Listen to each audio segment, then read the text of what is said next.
என்ன இம்புட்டு வச்சு விட்டீங்க? அட சாப்பிடுங்க. சரி வச்சிட்டீங்க, சாப்பிட்டுதானே ஆகணும்.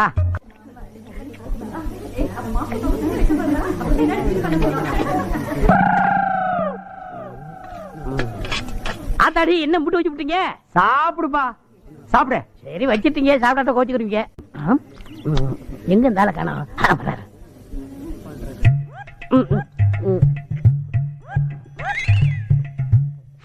என்ன இலை எடுத்து போட்டீங்க? சோறு தீந்து போச்சு இல்ல இருக்குல்ல, வந்தவங்களுக்கு அதையாவது விட்டு கொடுறா. ஏண்டா எந்த ஊர் டெக்னிக்கல் இது? சோறு போடும்போது டக்குன்னு செம்ப தூக்கிறது, போட்டதுக்கு அப்புறம் அத்தாடி என்ன இம்புட்டு போட்டீங்களேங்கிறது. நீங்க கேட்கணும்ல, நீ சொல்லணும்ல. அந்த பக்கம் திரும்பி பாரு, கூட உட்கார்ந்து எவனாவது இருக்கானா? இல்ல. இந்த பக்கம் பாரு, எவனாவது இருக்கானா? எப்ப பண்ணாங்க? அது கூட தெரியாம நீ மண்டி போட்டு தின்னுட்டு இருக்க. இங்க வருங்க, நான் மாப்பிள்ளை வீட்டுக்காரன். மாப்பிள்ளை வீட்டுக்காரனா மண்டி போட்டு தான் திம்பியா? என்ன இப்படி பேசுறீங்க? நீ என்ன இப்படி